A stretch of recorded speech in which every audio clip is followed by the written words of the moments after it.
let love, I let go, I release, and I know I forgive, I receive, I can feel, I believe, I am healed, I am whole, I release, I know.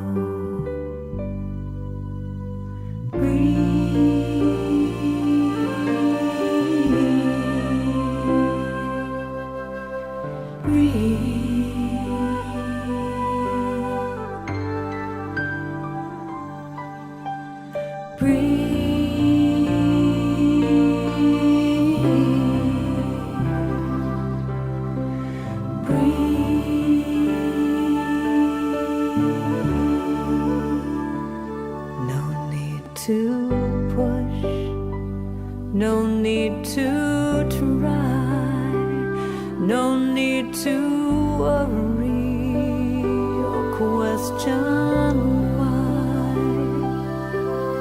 Surrender, let go, release, and know.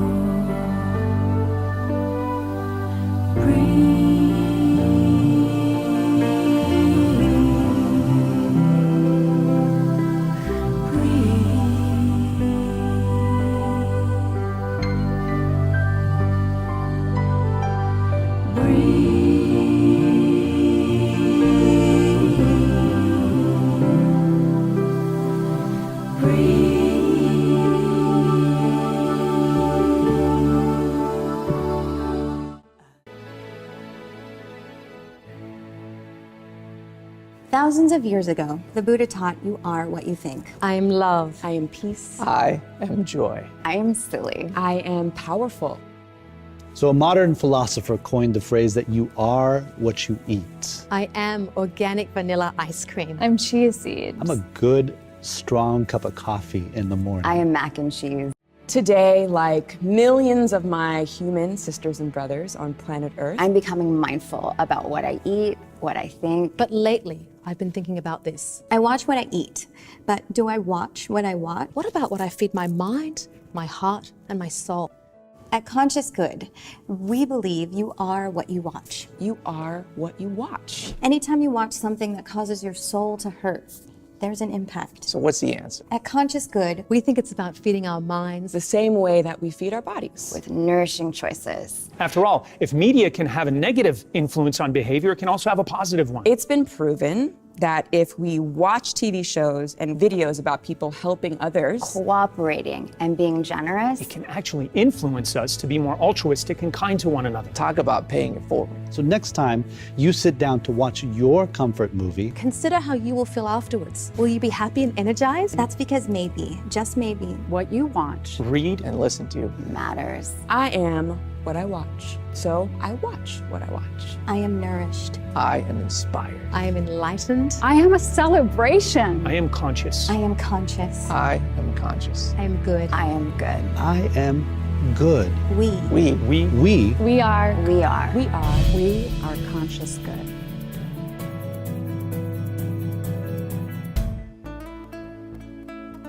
Welcome to the Brahma Kumaris, where a new world is opened up for you.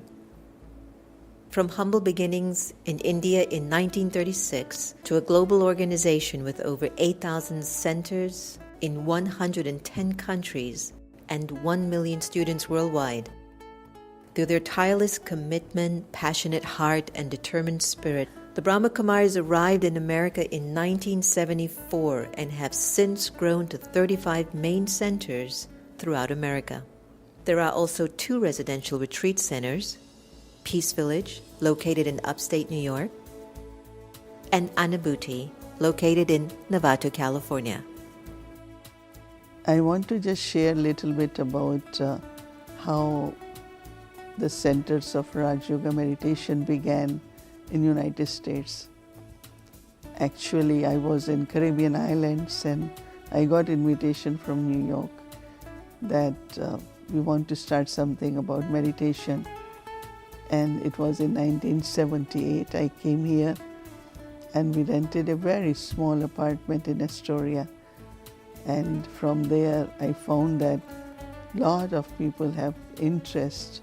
I realized that there is so much need, and from there onwards then centers started in many other states. Our centers are safe spaces where you can explore the power of your inner world. The classes are conducted in many homes, many cities all over across the United States. A lot of people, they learn meditation, they use that meditation at their workplace, in their family, and also I find that children, young adults, because they are so much into like what really is the life about. The Brahma Kumaris are dedicated to personal and global transformation through the study and spiritual practice of Raj Yoga meditation. And at the heart of our teaching is the belief that the pathway to peace and happiness is to remember our original nature as spiritual beings connected to the one source. In 1981, the organization received recognition as an international non-governmental organization affiliated with the United Nations and accredited with general consultative status with the Economic and Social Council. From organizing large-scale global initiatives to local community programs, the Brahma Kumaris has a tradition of service in every field that fosters spiritual growth among individuals from all backgrounds, cultures, and walks of life. I hold on to this vision, the world of love, world of peace and harmony, world which is free from conflict and sorrow, where we can live as brothers, one family, children of common parents, one supreme divine power. This is your invitation to awaken and join us in creating a world of love, peace, and kindness. Om Shanti.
Hi everyone, welcome to The Next Normal. I'm your host, Sister Jenna, and please accept a very, very warm Om Shanti. I'm really thrilled about today's conversation. It's with one of my all-time favorite teachers, Caroline Myss, who has just released a new book called Intimate Conversations with the Divine. Caroline came to me in a time of need this year during my health opportunity, and when I asked her to do her medical little gift, which she doesn't do anymore for folks, she just told me what it was, and I didn't like her answer, but I had to accept it because I know that she comes from a place of love and deep truths. Anyway, I had sent out some information about our conversation, and my beautiful, young, inspiring youth leader and powerful young woman of today, Kristen Hoffman, responded and just said she's one of her all-time favorite teachers. So I ended up asking Kristen Hoffman if she would be happy or open enough to grace us with a song as a gift to Caroline, knowing all that she's done over the years. And without hesitation, Kristen said yes. So let me tell you a little bit about Kristen. She's a Juilliard-trained singer-songwriter, musician with extraordinary artistic range. Her music has been heard on major record labels, film, and television, and she has performed throughout the world, collaborating with musical luminaries and projects ranging from individual albums to groundbreaking symphonic productions. It's with great, great love that I welcome our beautiful Kristen Hoffman to The Next Normal. Hi, Kristen. I'm so glad that you could join us. Hello, Sister Jenna. Hello, Caroline. It's such an honor to be here today. And wow, my heart is just so full because I get a chance to give back to an amazing woman who really changed my life. I think it was back in about 2007 when I was navigating, I would say, out of the main major label music industry, which really wasn't resonating fully with my soul. And I got this message, just go out, find your courage, and listen to your heart's guidance.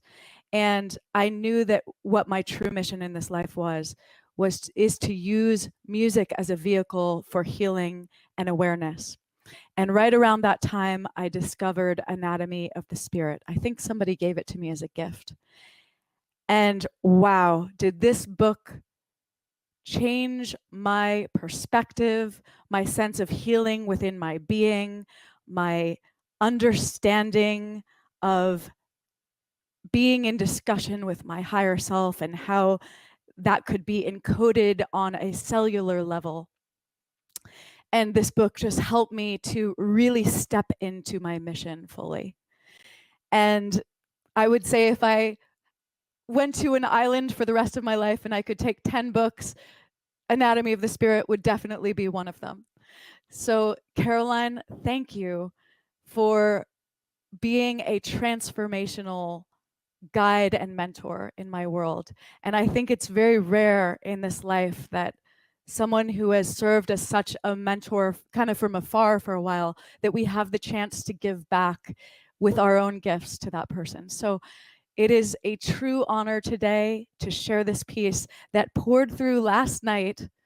I was reading the description of your newest book and I went to get ready for bed and I started hearing this melody and I started hearing these words and I said, okay, let's not miss this moment. And I went and sat down at the piano and this whole piece poured through between 11 and 12 p.m. on 11/22, no less. It started at about 11 o'clock on 11/22, so total master numbers in the works. And it is called Sweet Divine. So I offer this piece to you with my deepest gratitude. Here we go.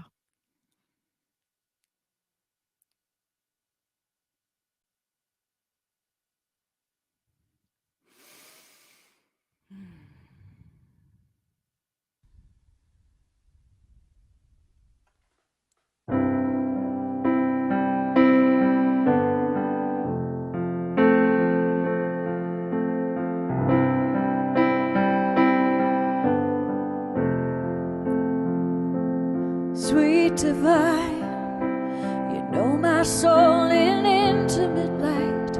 You guide me with a map of signs. Let me know that it's alright. It's alright. Sweet divine, when we speak in deepest prayer, in the silence feel you there. Like you're always so aware of me. And in these conversations, you help me see the way. These conversations, my unique offering. These conversations, the healing that is mine. Oh, sweet divine.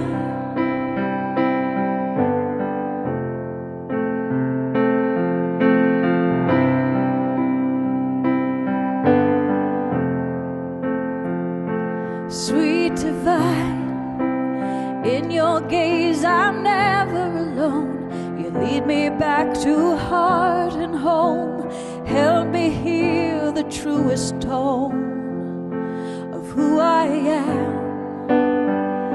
Sweet divine, even when I'm living asleep, forgotten how to listen deep, you find a way to sing to me through the night. In these conversations, you help me see the way. These conversations, my unique offering. These conversations, the healing that is mine to claim. Oh, sweet divine.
My infinite gratitude.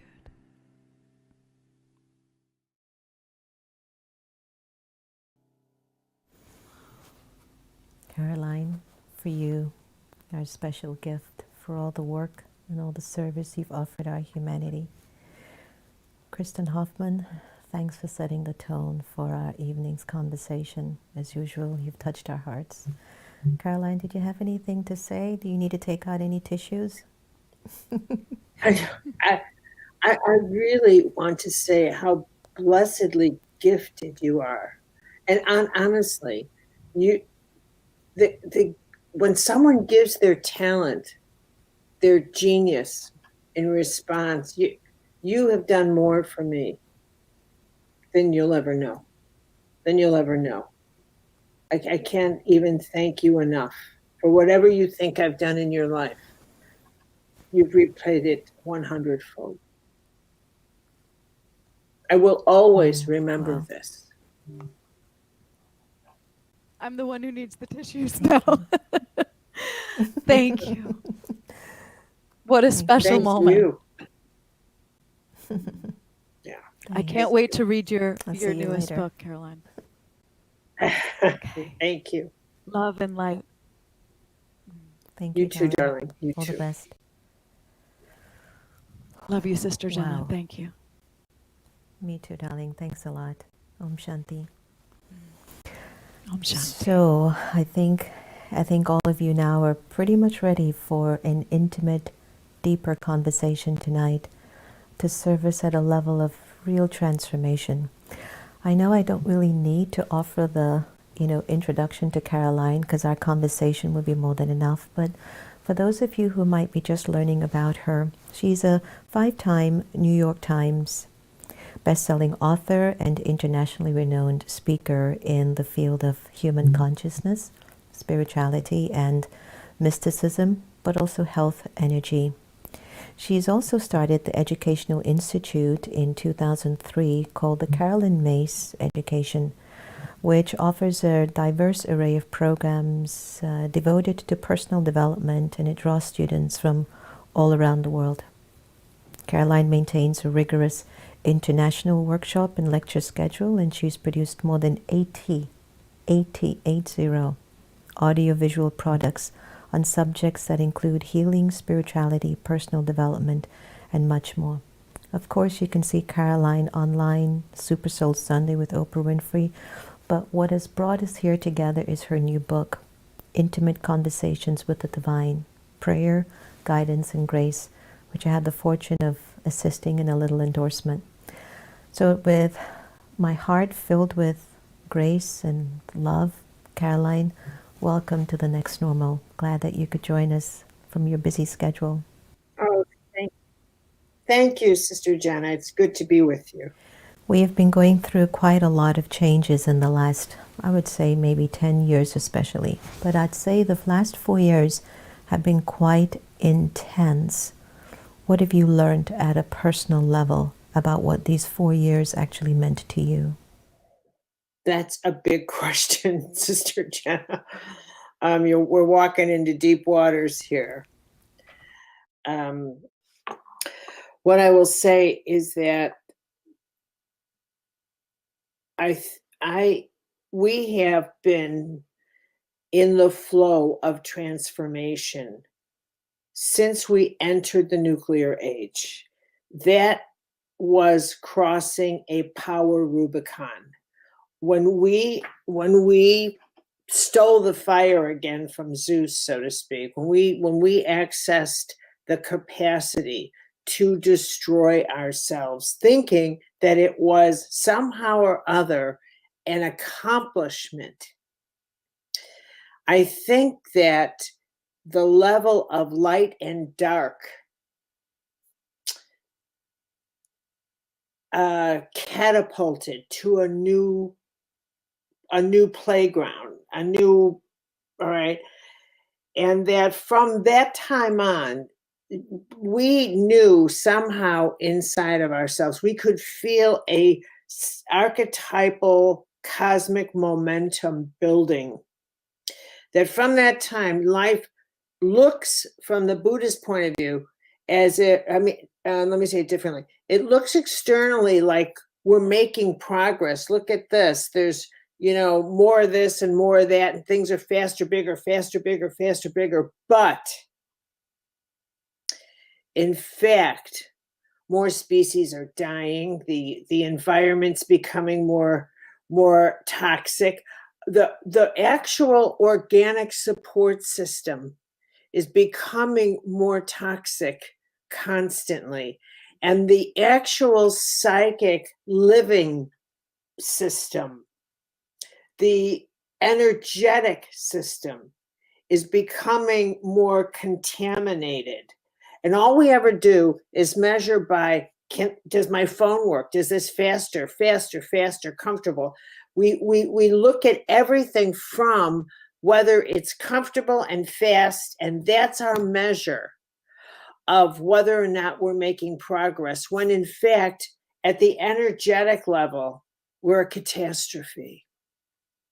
So what I think is happening is we have been building to a crescendo of awakening, is how I would put it. That we've been awakening as a hobby, Jenna. We've been awakening as a hobby. Oh, I think I'll take yoga, and I think I'll do this. And we did it for our health, not to actually awaken. We did it to get our blood pressure down, and we did it to stay in shape. It was like the cool thing to do, and then we'll go get a smoothie and all this other stuff. You do it so that you can get in touch with what is evil and good in you. How is it you navigate the choices you make? What side of this issue is in you? And so in these last 4 years, we've been building with all this fake news. Fake news to me is like Buddha said, it's all fake news out there. It's all fake news. The whole world's illusion. Now you've got a puppeteer out there screaming that. You've got one in Russia. You've got one here. We are in the age of the unimaginable. So what do I think is happening? I think that we are on the brink of losing the world we know. I think that the pandemic is this incredibly, I think it's a matter of evolution, and it's a matter of cause and effect and choice and consequence. And I think that when it comes to the choices we have to make, human beings cannot seem to get that a rising tide lifts all ships. And that the journey is that what is in one is in the whole, that all life breathes together. That in fact,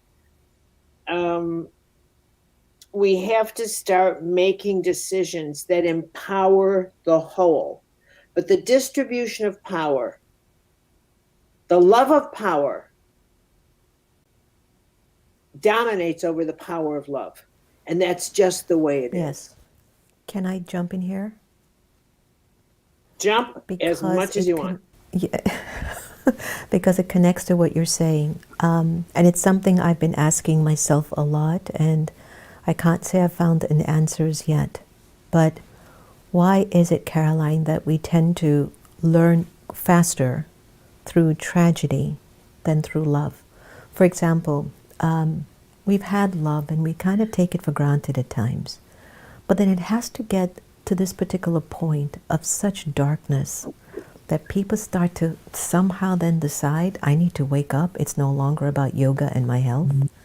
Like, what is it in the human psyche or in the soul that triggers people to do something at a deeper level? When it's tragic, it has to be tragic first. I don't want to be wired like that, by the way. I don't wait for tragedy to grow or to learn. Yes, when I do encounter a real tough karmic period, my growing curve is exponentially really faster.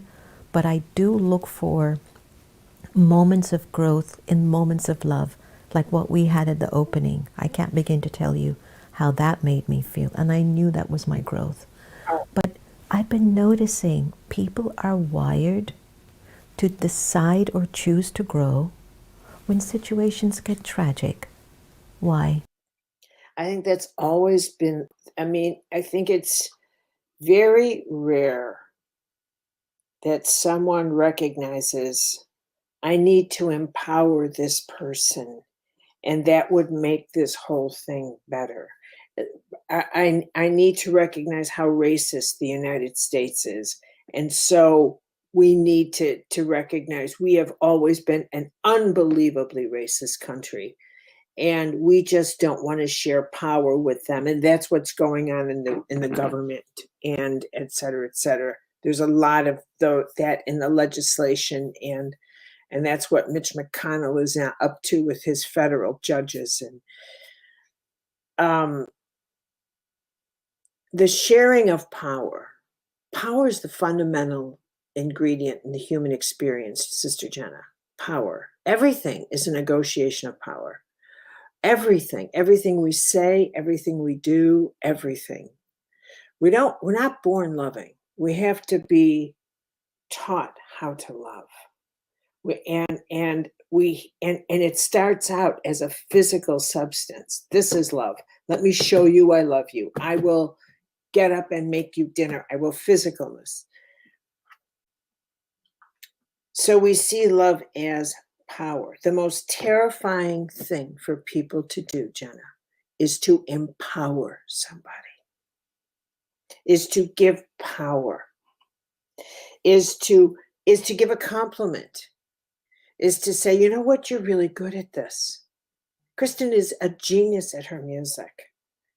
And for her, I bet you she has not encountered the number of people she should have in her life who said, my God, you are a star. Because people who are really, really talented intimidate others. They shouldn't, but they do.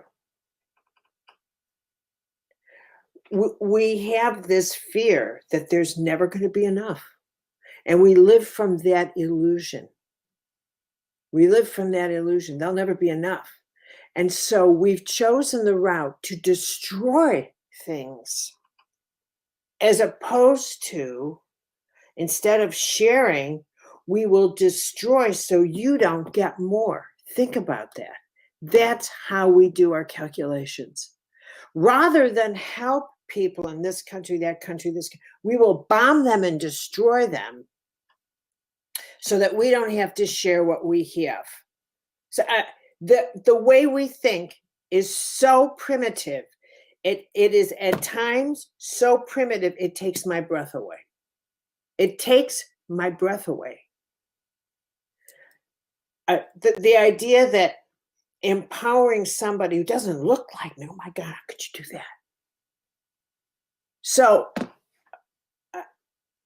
we're primates when it comes. I mean, the journey ahead of us.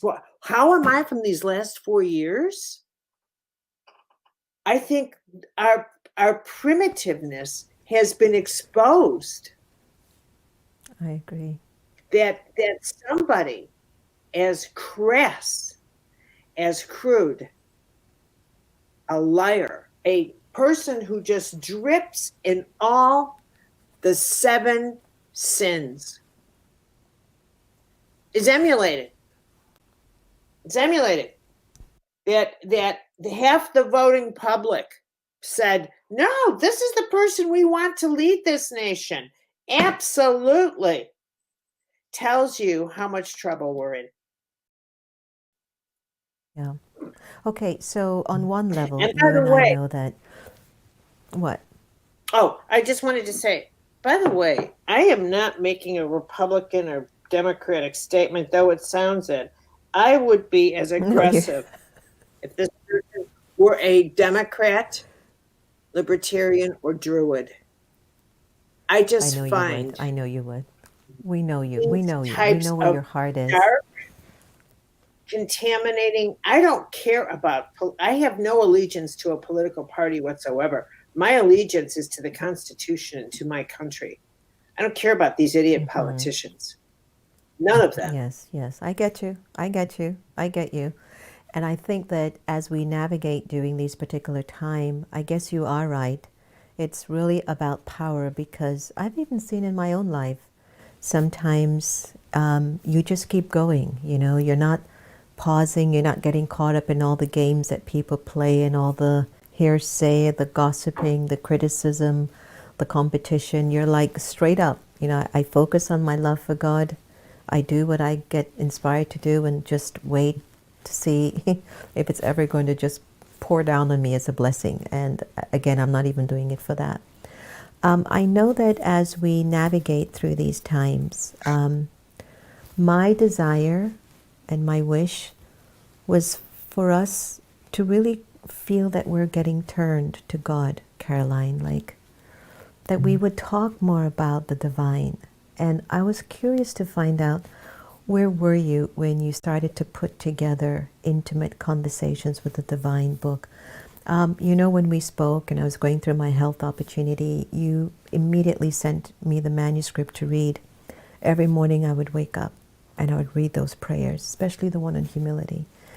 And it just would heal me. It would touch me. It became like almost a second Gita for me.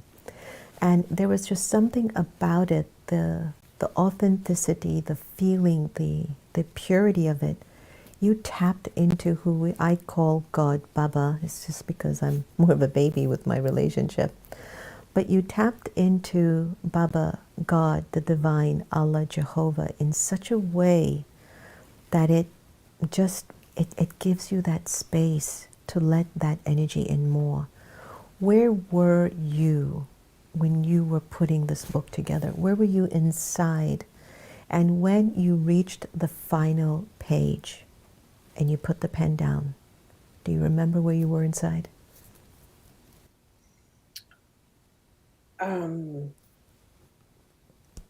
Well, the story I tell in the book where I was in my kitchen and I heard that voice that said, "You don't pray." Didn't have a prayer life. Honestly, Sister Jenna, that was like a bolt of lightning. And you talk about humble, right? Because I thought, because I teach and I teach spirituality and I do all these medical intuitive readings and yada, yada, yada, yada, yada. I thought that message was so clear because it went all through my body like an electrical charge. And in typical of a mystical message, it has a timeless quality in that you know 1,000 things simultaneously. It's what Teresa of Avila would call direct knowing. You know your life has changed. You know that you did not engage that thought yourself. You know that you now have to do something about that. You know something profound has happened. You know that everything up to that time in your life is over. You know that a new path is going to open, has just opened, and it will require prayer. All of that sunk into me in a microsecond. All of that, as I stood in my kitchen on that Friday afternoon in October. And as I stood there, and on a day when, to top it off, I was feeling so good about my life. I was thinking, I love this life I have. And right. And then I thought, why do you get, how is it that you know the intimacy, the tininess of my tiny little prayers, and that they're not enough, and that I'm not, and all of a sudden, the intimacy of heaven became real. I mean, it became full on, total, oh my God, you're everywhere. But it wasn't just a thought, like, children, God, are everywhere. This was like, bloody hell, you are everywhere. The holiness of that, Jenna, it almost brought me to my knees, right there in my kitchen. I mean, it's so hard to truly share the content of a mystical experience, because you can't, because it's given to it's like saying to someone, share your baby. I don't think so, right? I think not. Get your own, but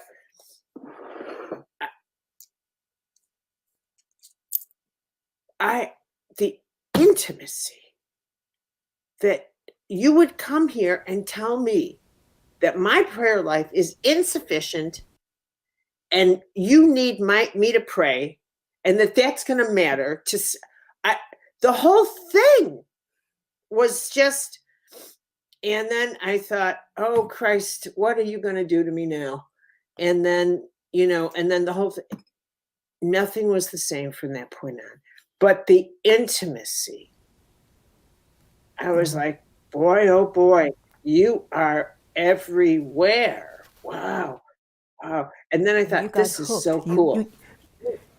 You got deeply hooked, didn't you? It was like a mirror that you were accustomed to looking through shattered, and a whole new you emerged. I'll tell you why I'm smiling.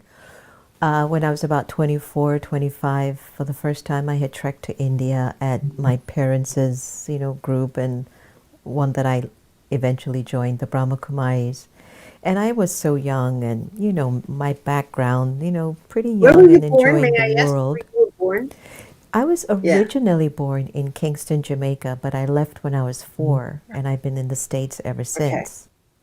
And now I'm only 7. So what happened was, when I actually went to India at the Brahma Kumaris, I sat there in a group of about, you're gonna understand what I'm trying to say here. It was about 2,000 of us in a room. And I remembered interpreting this was going to be my moment to welcome God into my life fully. And as I sat there with that knowingness, there was one of the yogi sisters, Dadi Gulza, amazing energy. I remember she came on the stage, sat there, and everybody's in meditation. And my heart is pumping out of my chest, and everything that I did against my peace or against my purity was coming like fast forward, like the end of a tape. And I felt like inside I wasn't going to have my experience with God. And as I was getting up from where I was sitting, the energy, there was like an energy that just entered into the space, and it just kind of, this wind flew over me, and it sat me down gently. And guess what I learned from that experience? God cared nothing about if I was good, naughty, or nice. He was just this energy of love. There is that intimacy that happens with your awakening.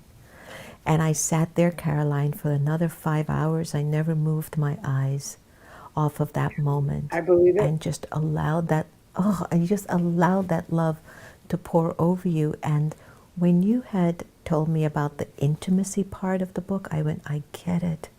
I know what she means. This is the intimacy the world is looking for. You know, I felt that. How have you been able to sustain it? I don't know, but I do. What can I say to you? I live in it. I dwell in it. I live in it. I don't have to do anything. I pray. I truly live. Jenna, I live in this truth that this all is God, and I am simply walking around in God all day. This is God. All of creation is God. It's like I got it. It's like I got it.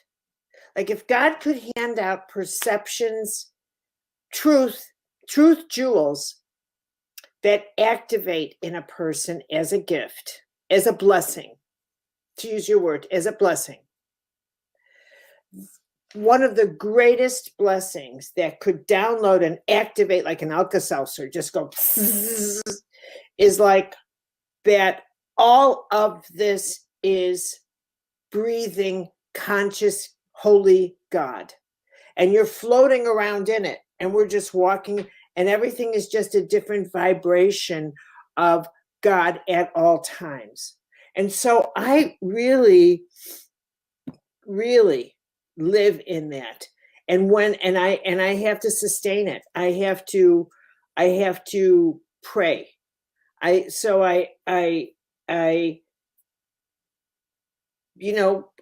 a prayer before our interview.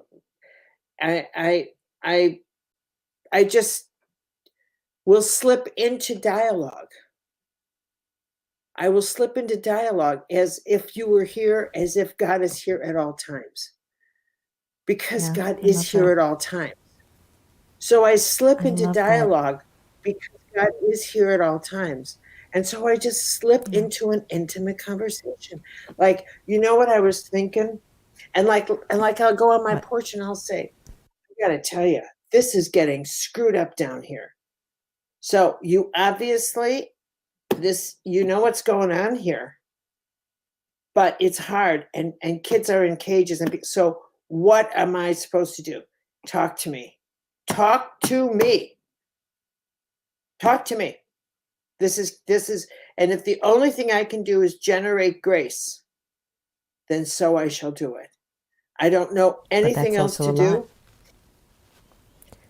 But Right. that's a lot. But so that's Generating grace in a time where people seem to have moved grace aside from their narrative is vital.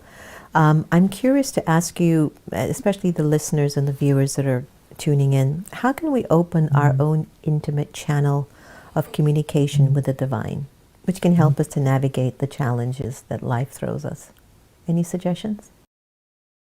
Yeah. Well, to that, I'm going to say, uh-oh, I would sneeze.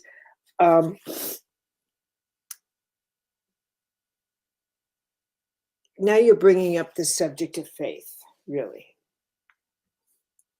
Of faith and of trust.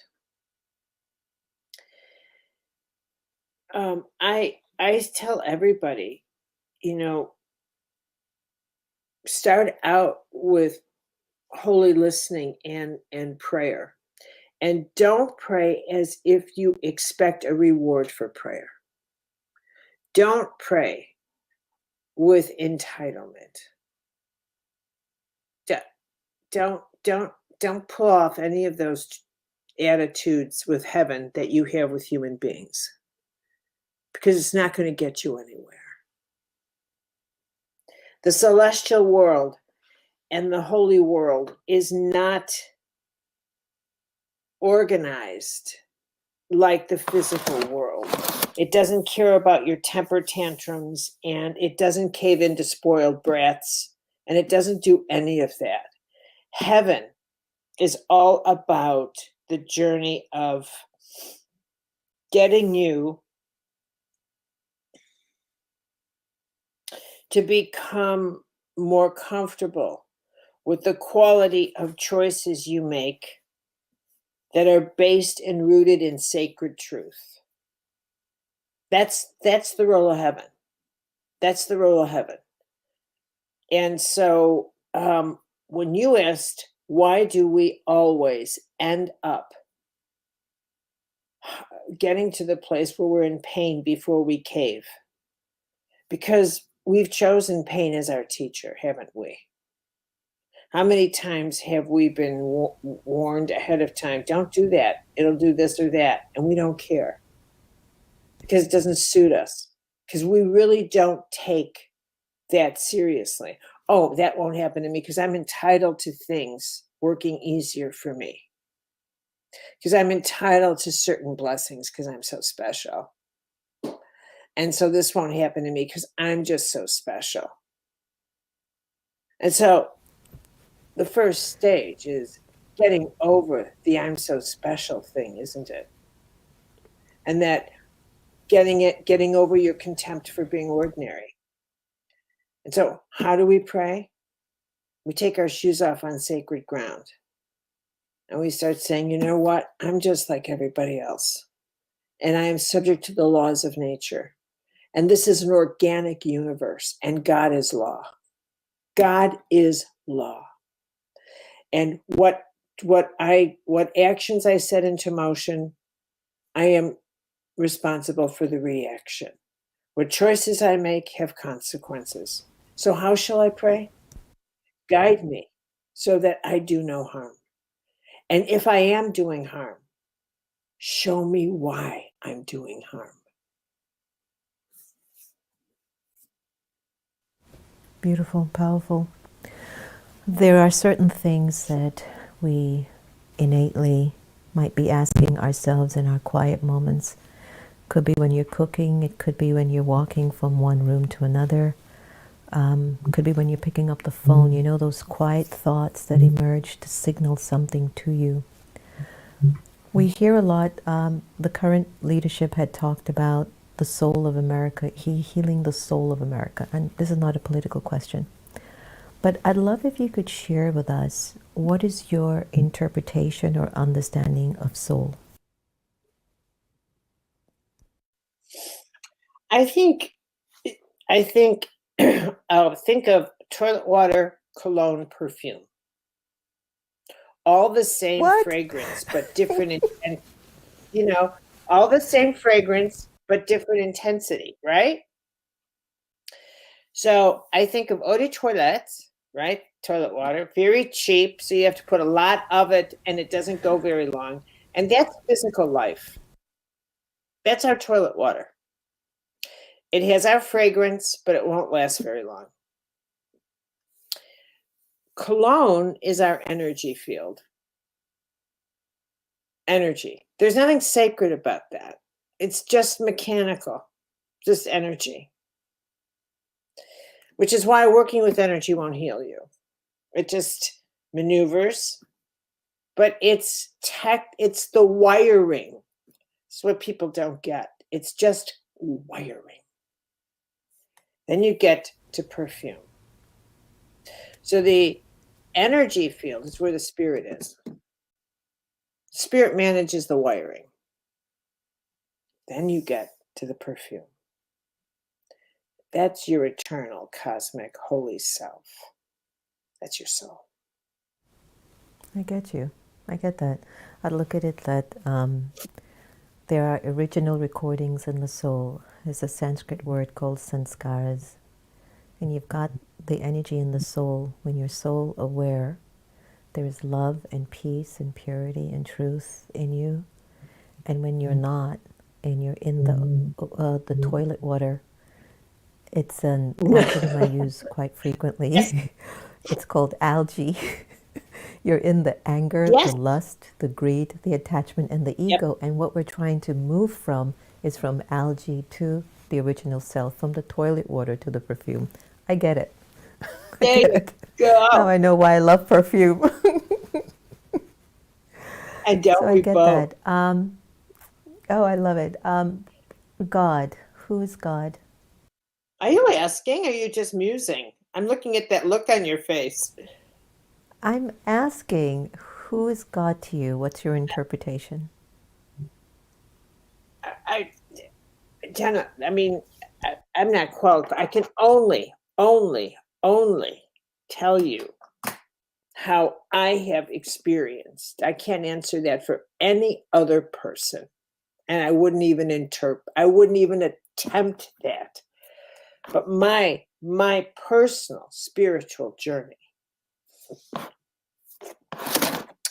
has given me reason to conclude that so far, to believe. So it's a work in progress, but so far, all I'm capable of understanding about the nature of God is that it is two things: profoundly intimate and totally impersonal. Both are true. Both are true. That the manifestation of God, the divine, all that is in the structure of life, the nature of life. And the nature of life is law and order. And we're creatures of law and order. We can't stand it when laws are broken. It drives us crazy. We will pursue someone to the ends of the earth if they break a law.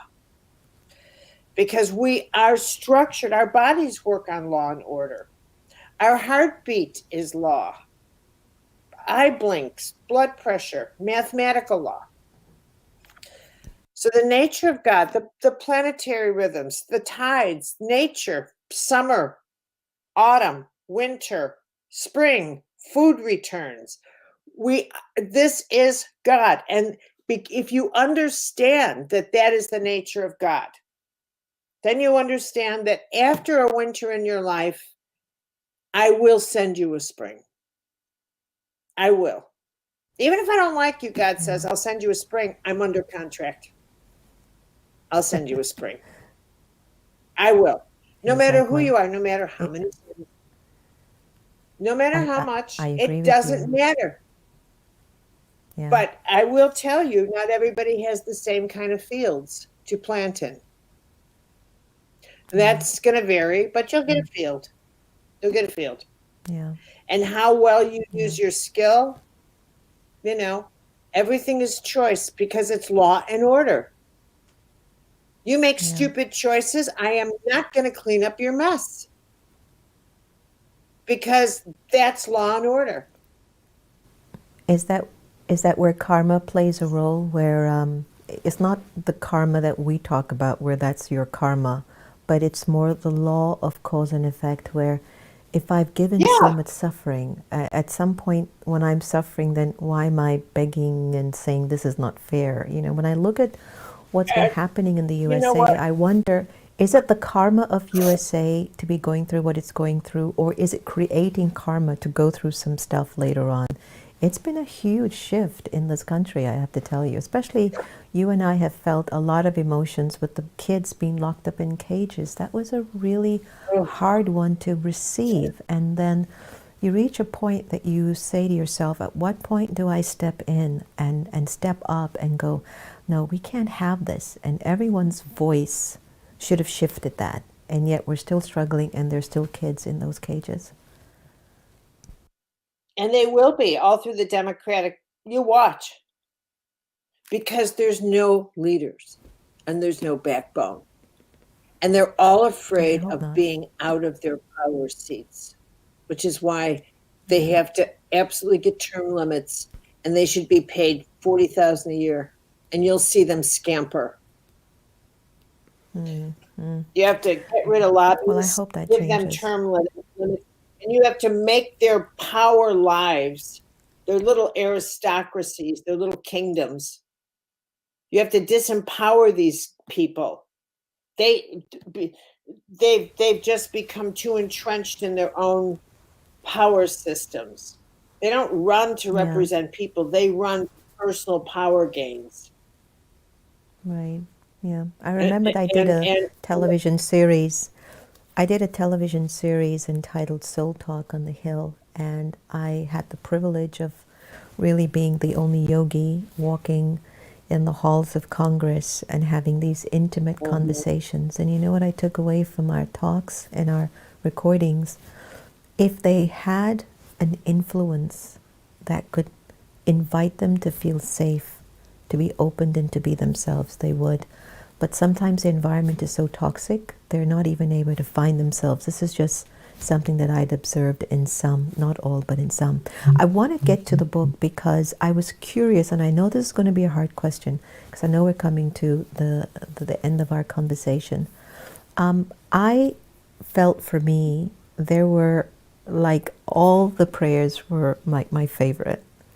But there were a few that I would turn back again and again. Which one is your favorite so far, or which one do you find yourself turning back to again and again? By chance, is the book there, or by chance do you, I know you have the prayers memorized. I would love if you could share one of your favorite prayers with us. One of my favorite ones, huh? Let me see. Look at this book. It's so marked up. I mean, I think I'll do this one. You know, I really do. I've been asked so many times in interviews to share a prayer from my book, and I honestly, I let it open. I find it now very curious that when I open it up, I think, should I just share this particular prayer? And it's turning out to be an oddly appropriate prayer. So may I share this one? Please do. Please do. Okay. This one is called Soul Choices. Nowadays, I think about my life, Lord, as an endless excursion into the power I have to set choices in motion. How I dance with creation by deciding what to do with this life of mine.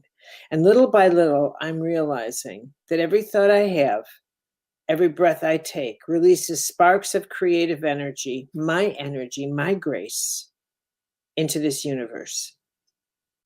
Every flash of love or fear or anger or joy, curiosity or gratitude ignites a consequence. Every burst of energy starts the fires of creation, which blend into the forces of energy already in motion. That is what this journey of my life, everyone's life, is really about. What then am I creating with this soul of mine? I will have to account for my acts of creation when I leave this earth. We do not get the gift of all this power and not have to account for it. This is far too orderly a universe for our lives to be disorderly and unaccounted for. I suspect that when I leave this earth, everything that seems so important to me here, everything I worry about, will crumble away. I will realize how utterly insignificant it was to not have enough of this or that, or how much pain I caused by holding on to anger or stressing out over whatever. I don't want to wait that long, Lord, to come to my spiritual senses. I want some wild and powerful grace to sweep through me and flush out my inner reptiles and fears. I cannot afford to be afraid of small choices anymore. I cannot afford to imagine fears that are nonsense or concern myself for even a second about what others think. My only concern now is whether I'm hearing you clearly. I have less time ahead of me now, Lord, than behind me. And I do not want to be someone who's frightened of other people or carries darkness in my heart. If I am such a person, I need to see that and heal it. My choices are far too powerful, and I cannot afford a negative choice. Amen.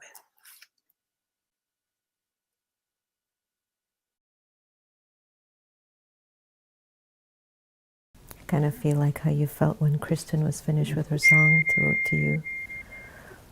There's just something about these prayers.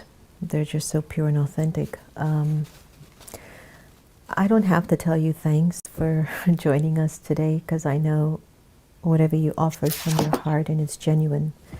You don't show up if it's not real to you, and I've appreciated that.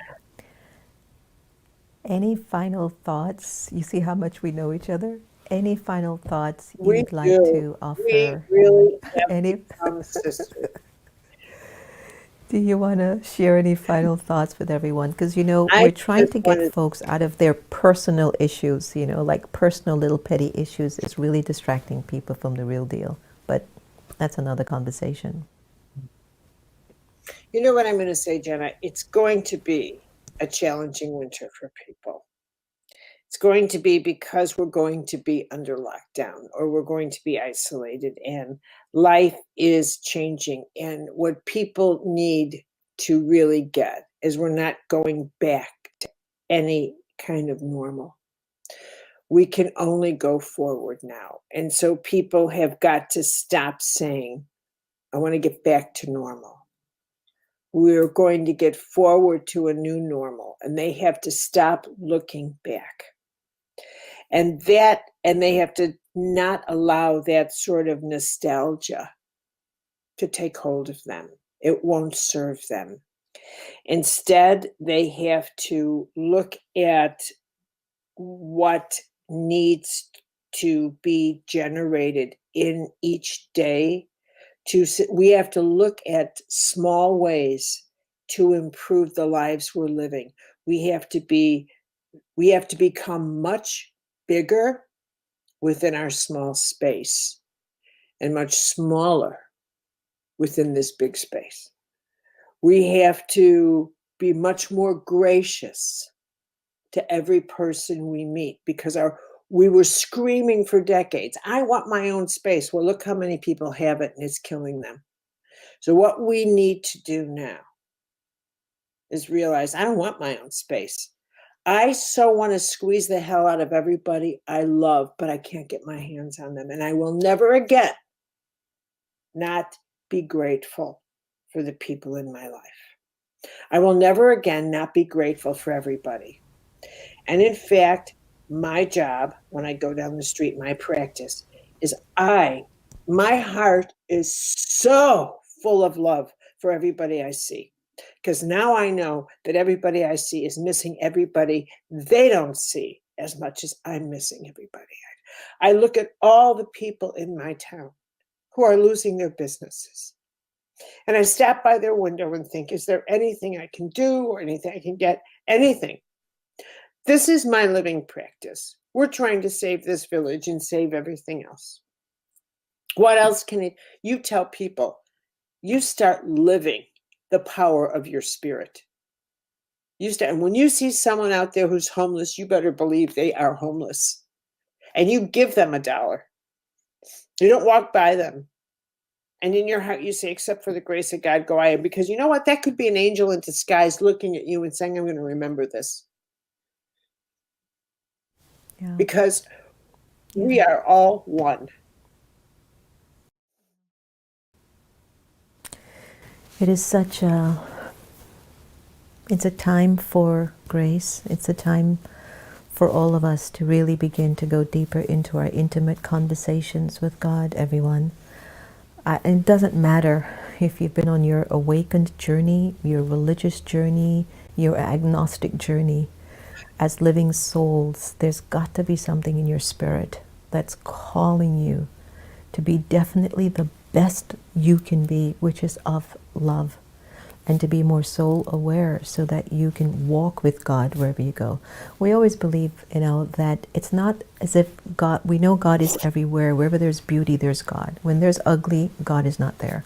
But imagine that the more we can keep remembering the divine, the more we remember the divine, keep this intimate dialogue with the divine, we make the energy of God present.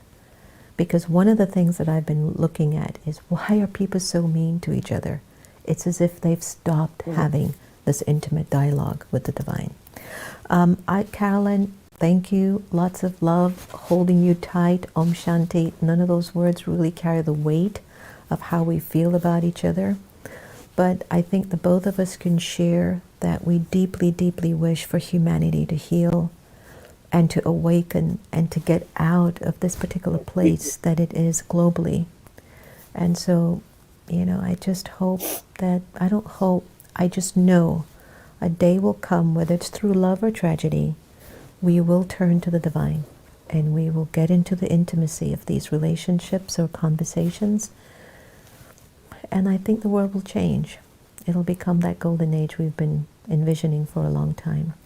Any final words, my sweet sister? And if not, thank you so much. Big hugs. Bye, darling. Take care. Lots of love. All right, everyone. I hope that took you to another place in time and you were able to really feel the strength and the depth of our narrative with the wonderful Caroline Myss. Again, her book, Intimate Conversations with the Divine, has been one of my bedtime books that I turn to at nights.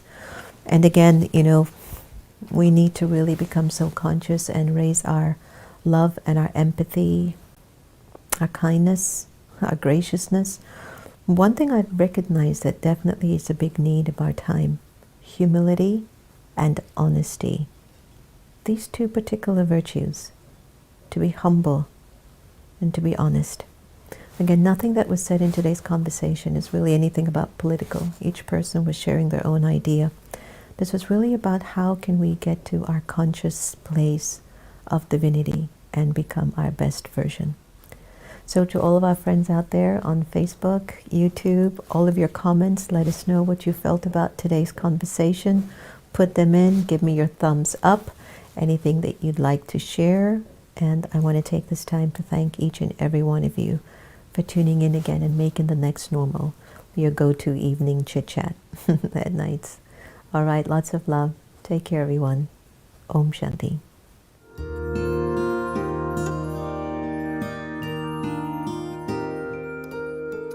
Thank you for your inspiration, for your life and love. Thank you for your recognition of the one above. Thank you for your sweet compassion, for your life of truth. Thank you for walking on this earth. Thank you for being you.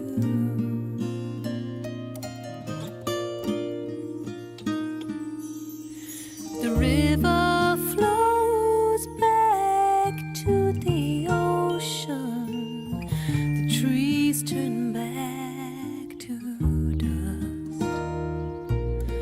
The sun must set as the day it ends, and so shall all of us.